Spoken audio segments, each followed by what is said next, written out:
Today we are going to talk about the building blocks of the universe. So, what is the universe made of? All matter around us is made up of atoms. Atoms are the building blocks of the universe and they make up everything around us. And what are atoms made up of? Atoms mainly consist of three types of particles. Those are electrons, protons, and neutrons.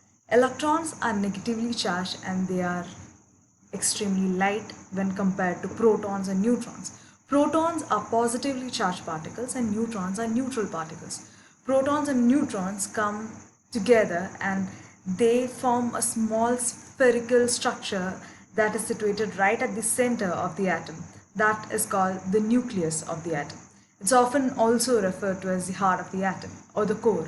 So the nucleus is where the protons and neutrons are situated. Remember, the protons are positively charged. This means that the positive charges have electrostatic repulsion between them. And to hold these electrostatically repelling protons together, neutrons are there. So they kind of increase the distance a bit and then kind of neutralize their repulsion a bit. And all of these neutrons and protons are held together with the help of nuclear forces. Nuclear forces are a type of forces that are extremely strong. There are 118 different elements that have been already identified in the universe, which include the familiar hydrogen, oxygen, nitrogen, and even the metals like gold, silver, platinum. All these are elements. Now we have identified 118 elements.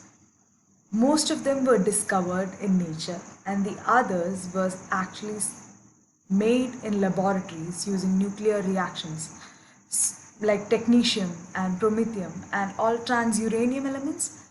They were made in nuclear reactors in laboratories. The others are stable and they are found around us. So what makes each element different? When we are talking about an element, it has something like an address. It has an atomic number. An atomic number is the number of protons or electrons in a neutral atom.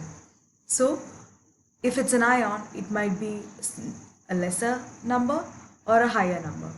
And there is something called the mass number, which is the number of protons plus the number of neutrons, which means that it is the number of nucleons present in that atom. But what will help you to actually identify an element? It is the atomic number. The atomic number, specifically the number of protons in the nucleus of the atom. If the atom is an ion, that means that it still is, if we are talking about lithium plus ion, it is still lithium. The element does not change, it's still lithium, even though it has only two electrons around it, the nucleus, it's still lithium. So that means that the proton number, that is what gives the identity to an atom. Now let's see what are molecules. Atoms bound together by chemical forces or chemical bonds are called molecules. There are different types of chemical bonds: covalent bond, ionic bond, metallic bond. Let it be any bond. Any atom combined together using chemical bonds are called molecules.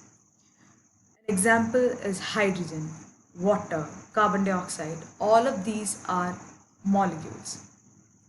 Now, what are compounds? Compounds are molecules. It's a specific class of molecules. Now, molecules involves everything. Compounds are those molecules where the bond is between different types of atoms. So, hydrogen molecule, that is H2, is a bond between two hydrogen atoms. Both are of the same type. So, hydrogen molecule is not a compound. But let's take the example of water molecule. Water molecule has two hydrogen atoms and an oxygen atom. So the atoms are different, and because the atoms are different, we call those a compound. Let's see what are the effects of physical forces on compounds. So unless it's something as strong, if the heat is as strong as that in the center of the sun or something as extreme, the physical forces like heat or pressure does nothing to a compound at its molecular or elementary level, that is its basic level. there is no breaking of bonds, there is no making of new bonds.